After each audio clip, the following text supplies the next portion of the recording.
everybody, and welcome to another episode of the HatsOff podcast by 17 Hats. I'm Amanda Ray, your host, CEO of 17 Hats, and today we are going to talk about the marketing funnel. This is a topic that I think, we just have to start diving in and talking more about here on the podcast because everybody wants to know, how do I grow my business? How do I do this? Why is my business not growing? But we don't really pay attention to the steps of the marketing funnel, which is how your business grows, right? You can put out lots of great services, lots of great content about your passion, your service, all of that good stuff. And you can be like the best person out there. But at the end of the day, you can be the best and not have a business because you're not paying attention to how to actually formulate and create and build your business, put the proper foundations into your business. And so I think the very touch of it, the very beginning of that conversation, really, we got to dive into the marketing funnel just a little bit. I don't know if you've paid attention to the podcast. You went and listened to the one with Joey Thomas. This is another great one to listen to about building your business. And even going back and listening to the SEO conversation that I had with Myrna, I think that was like January or February, going back and listening to that again. All of this kind of ties in together. So we're going to talk marketing basics today. We're going to talk about the marketing funnel and try to help you figure out what portions of the foundation maybe that you're missing, or some of the building blocks that you're missing to make sure that you have a growing and thriving business. So the first thing that I kind of want to touch base on is brand trust and alignment, visibility, and readability. Brand trust is huge. If people do not trust your brand, they will not use it. End of discussion, right? So first thing you need to think about is like rate yourself with brand trust, 1 to 5. 5 being you're the most trusted brand out there. Like, I don't know, Coke, right? Coke is a trusted brand. Some people hate them, some people love them, but Coke has been around forever. Trusted brand. You know what you're going to get there, right? Or are you just a little, corner store on the road that nobody knows, right? As a 1. Nobody knows, nobody trusts. Okay. So what is your brand trust with your clientele right now, with your community? If you're serving the community, the county, the state, the country, whatever you're serving, what is your trust? What you say, what you show, what you do, all have to align. If you're saying one thing, but showing something else and doing something else, this does not create trust. It creates the opposite. It creates mistrust. So how are you on alignment? Is what you're saying and what you're showing and what you're doing, is it all aligning? Because this is one of the common things that we see is that it doesn't align. When you go to somebody's social media, it looks one way. Then you go to their blog, it looks another way. You go to their website, it looks another way. And then they themselves look completely different, right? So none of it aligns. And if it does not have alignment, then people will not trust it. So what alignment am I talking about? I'm talking about basic brand colors, the words that you use. Have you chosen brand words? Have you chosen 5 to 10 words that represent your brand that you are saying over and over and over and over and over again? Colors, brand words, your tone, the images that you use. Do they have the same look, the same vibe? Do they speak to your ideal client? Do the colors speak to your ideal client? Does the tone speak to your ideal client? So who is it that you are trying to attract? And are the words, colors, images that you're using, do those relate to them? Do those attract those ideal clients? Readability.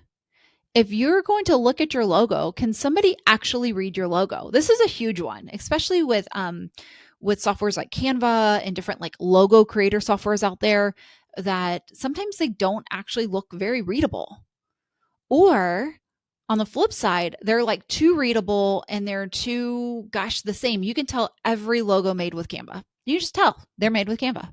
The people that we're serving are picking up on that as well. So what is your logo saying about you? Does your logo match? I have so many people that update their website or update their social media, they update their brand a little bit, but they don't update their logo. They don't update their headshot. So, what is that saying about your brand? So, first and foremost, brand trust, brand alignment, brand visibility, brand readability, right? That's the first thing you kind of have to look at. The next thing is jumping into that marketing funnel because, I mean, gosh, it's really hard for me to say to jump in the marketing funnel when you don't have a brand. If you don't have a brand, you need to take the time to establish your brand first and then jump into that marketing funnel. So that's why I wanted to bring that up first. So with the marketing funnel, I am going to focus on the top 3 portions of the marketing funnel today, which is awareness, interest, and consideration. Then after consideration, you have conversion, which is when they actually book with you. And I'm not going to talk about that one today, but awareness, interest, and consideration, 3 steps. So I was talking to somebody at a trade show in one of the Imaging USA trade show that we went to in January. And they were using a different software than 17 Hats. And they said, man, when I started using the software, my conversion dropped. So what do you mean your conversion dropped? And they were like, when I did everything with pen and paper, it was a much higher conversion. Now I'm using a software, conversion dropped. And I was like, wow, that's interesting. Tell me a little bit more about that. Because usually when you go from pen and paper to an online software, your conversion is going to go up because everything becomes easier. And she said, well, I send them one full packet. It has like the brand catalog, with the quote, with the contract, with the invoice all together. And I was like, oh, well, that's the reason you're hitting them with too much stuff. You're giving them everything at once. And we had been talking at this point for about 30 minutes or so.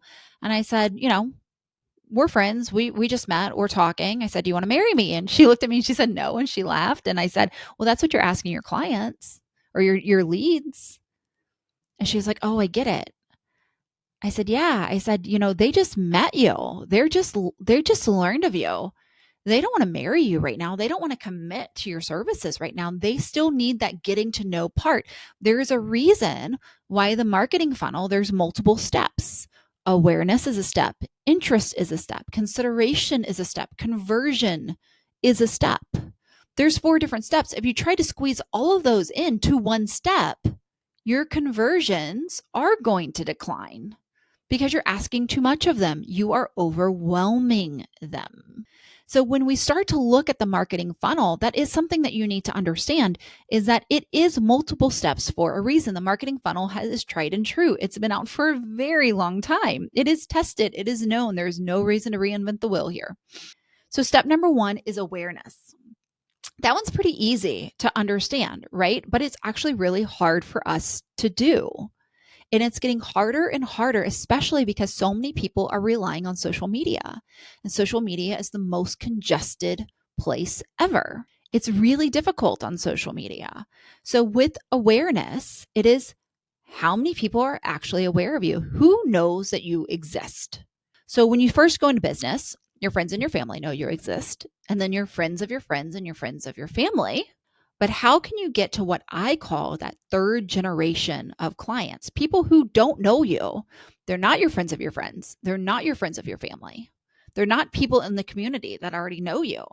They're people that you've never met before. That 3rd generation of clients, that is the people you need to be reaching. And that is the people you need to get out in front of. And you need to get out in front of a huge amount of them. Because if your conversion rate, and a good conversion rate from awareness to consideration, is 20%, right? So if I need to convert 20 people, that means I at least need to get out in front of 100 people. And 20% is the high side of conversion. Sometimes it's like 3%, 4%. Okay. So that means if it's a 3% conversion rate, I get to get 100 people to get 3 people to convert. So that's a 3 or 4% conversion rate, which is pretty normal. 20% is really high from awareness to conversion. So right now, I think we've talked about this in some other podcasts as well, but how many people actually know about you?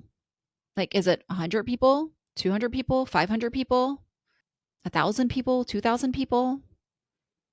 right? If you have some of them on social media, decrease that a little bit, 'cause some of them might be bots. So how many people actually know about you?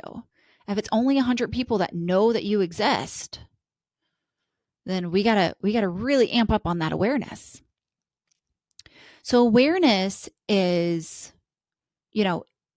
people just knowing you exist. So a few things that you can do to kind of gauge how many people actually know about you. One, you can open up an incognito window and search for yourself and see what happens. So if you go to an incognito window in Google or Safari, Google I would recommend, and search for, bakery around me, or whatever your profession is with your town or your state, whatever community you serve around me. Search on Google Maps, right? If you're a baker, bakery around me on Google Maps, or bakery, and see what pops up. See if you're even being listed. Where are you at? Are you on the first page, second page, third page, 10th page? Where are you? So that will help you see, are you even being shown on search? If people were wanting to find you, can they? Because to reach that third generation of client, people that don't know you personally or a friend of yours, you have to be searchable. So are you even searchable right now? So another thing that you can do is think, what are 3 ways to help people become more aware of you? Like, what can you do over the next 3 months? What are 3 ways to help people become more aware of you? That doesn't mean post more on social media. 3 ways outside of social media. Can you sponsor an event? Can you do free work? I know some people are very anti-free work. I'm not actually. I'm anti-free work all the time, but I'm not anti-volunteering at an event to get your name out there, if that's the part of the business journey you're at. Can you put on an event? One of my favorite things that I did that really helped my business a long time ago was I partnered with a boutique that was selling clothes, a makeup artist, a hairstylist.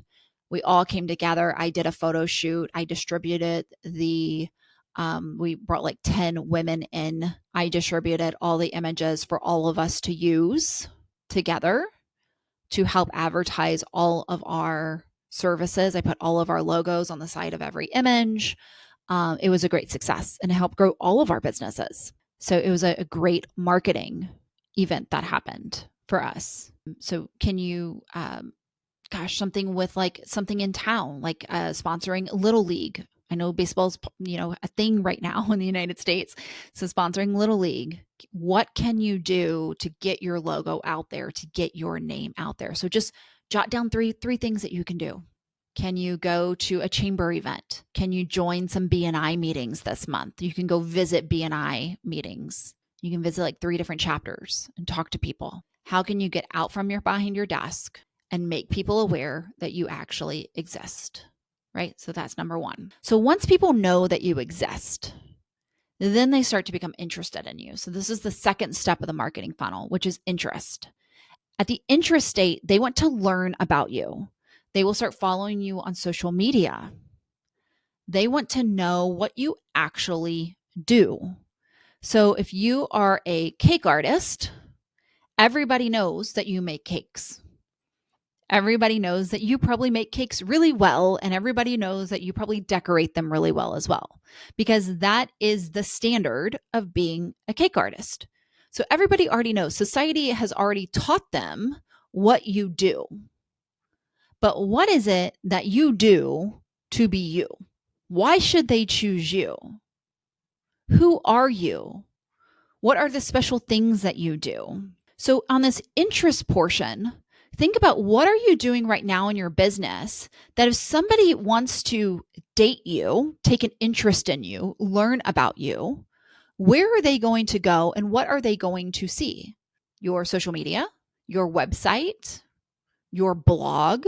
And some of you might be saying, oh, I don't need a blog, I don't need a website. But the thing is that in today's world, everybody has a social media. Hobbyist, people who's only done one cake in their whole lifetime, everybody has a social media. If somebody's really interested in paying big money, high dollar, they're going to want to see beyond the social media. They're going to go to your website. They're going to see if you have a blog. They might not be doing it intentionally, but they're going to be clicking around. Oh, there's a blog here. Let me look. Oh, there's more than one page on your website. Let me look. Oh, they have different social media other than Instagram, maybe TikTok or YouTube or whatever. Every one of those outlets adds trust, going back to brand. Because consumers are having such a hard time right now telling the difference between a hobbyist and a professional. And one way that they can tell the difference in a hobbyist and professional is the content that you are putting out. Right? If you only have social media, they're just going to assume that you're just a hobbyist. And sure, you might get some clients that way, but you're not going to get the best clients and you're not going to get a lot. More than likely, there's always unicorns out there, always unicorns, but more than likely. So when people start to take an interest in you, what can you do? So what I want you to think about is 3 things that you can do, 3 types of content that you can share with people who are interested in you. So it's a given that you make cakes if you're a cake artist. If you're a dog trainer, it's a given that you train dogs. But can you share your specific products, your specific services, something that's super unique to you? Reviews. People are starting to look at reviews. Do you have reviews, testimonials on your webpage? Do you have reviews on Google? Can you take those reviews and put them on social media as well? Can you put those reviews on your webpage? People will be looking for your reviews. They're looking for trust. They're looking for social proof. Can you create some content that shares with them your experience? Can you give them a glimpse behind the curtain of your business? That's really what this is. How can you show them that you are a professional and you are trustworthy, and how can you give them a glimpse into your business? So what are 3 things, 3 pieces of content? And you can take that content, create a blog from it, create a social media post from it, create a reel from it, create a YouTube video from it if you want to. Take those 3 things and create a content for every single space.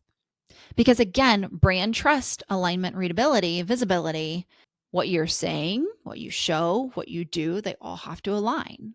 So these 3 things will create that alignment throughout all of your different social platforms. So again, have them do something that allows them to date you a little bit, allows them to get to know you a little bit and your business and how you are different from the rest of them. And again, this is going to be a lot about experience, professionalism, your uniqueness, what you bring to the table as the business owner and the business. So that is going to be interest. How can people take that next step from awareness and learn about you when they become interested in you? And then when they become interested in you and they've learned about you, and again, in this interest phase, you need to be seen a lot. You need to pop up a lot. They're not going to just see you once. They're going to see you 5, 6, 7, 8, 9, 10 times sometimes before they contact you. So after they've seen you, they become interested in you, and then they're like, ooh, I think I want to use their services. That is consideration. Now they're considering your services to meet their needs. But at this point, it's important to remember that they're not just considering you, they're probably considering 1, 2, 3 other vendors as well. So at the consideration, they start to think about, how do you really differ from other people? They start to compare. And then they also start to make contact with you. So this is, I think, one of the most important things that I can tell you, and I feel like so many people don't do it, is you need to make contact. You need to make contacting you as easy as possible. As easy as possible. If it is difficult to contact you, they're done. They are not going to contact you.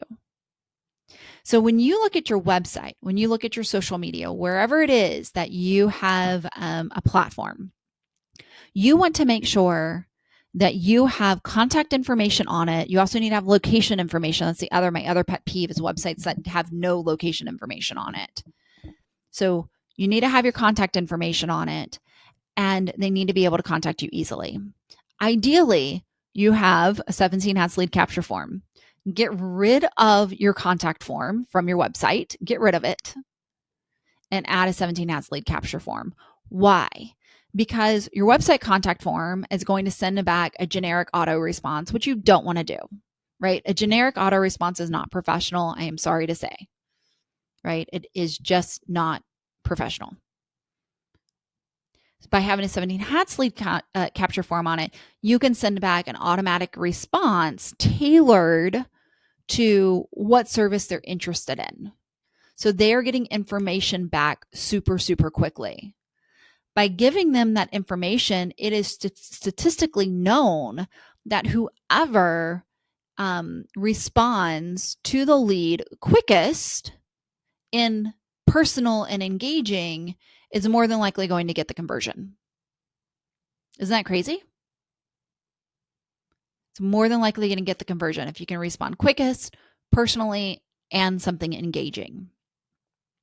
So by removing your website capture form and replacing it with 17 Hats lead capture form, you're automatically increasing your odds of conversion. I would also remove your phone number. So unless you are just like, I want everybody to call me right then and there, and you know that you can pick up the phone every time, I would not have your phone number. I would push everybody to a lead capture form, because when you have their phone number and they call and they don't hear an answer, they're moving on to the next person. So let's say you have somebody, they're comparing 3 people. You have somebody with a 17 Hats lead capture form, you have somebody with a phone call, and you have somebody with a generic website lead capture form. Okay, so lead is reaching out to 3 people. Generic lead capture form, the lead goes in, they might get an auto response back. Sorry, we will contact you in the next 24 hours. Okay, cool. I call somebody, the person doesn't answer, I leave a voicemail, now I'm waiting. Submit the 17 Hats lead capture form. They get an email directly back to them immediately, which tells them, answers, the question of, what service they're interested in. Hey, I see you're interested in this service. We're excited to meet with you. Here's a little bit about that service. Here's a questionnaire, 5-question questionnaire, so I can learn what you're actually looking for. Now we're engaged, right? We're engaged. We're excited. We're sharing. The lead is sharing about what they're looking for, what they're needing. She feels like the business is listening, and it looks a lot more professional, right? So when you get to that consideration portion,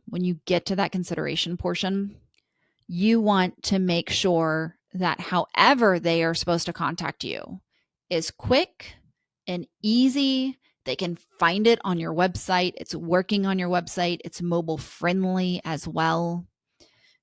Because if they have to search to figure out how to contact you, you've lost them. Your conversion rate is gone. Okay? So that's the first 3 steps that I want you to work on this week of your marketing funnel. Again, so many people get into business and they're going and they get like the first generation clients, which is friends and family. They get the second generation clients, which is friends of friends, friends of family.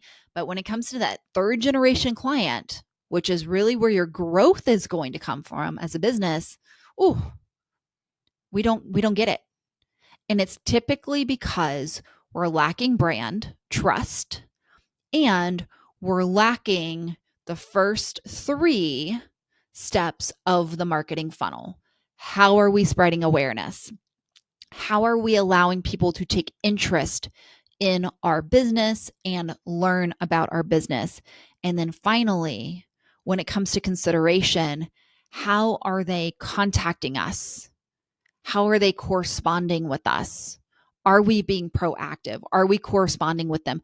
Are we getting information to them as quickly as possible? Because they're most excited about your service the day they contact you. Every hour, every minute, every, day that goes by, they get less and less excited, and it becomes more and more of a chore for them. So let's focus on those 3 this week. I hope that this sparked some good ideas with you to help you engage in the business side of business and start working on the business side of your business and amplify and tweak some of these steps of the marketing funnel so that you can have some business growth, more business growth in 2024. Until next week, everybody, have a great day.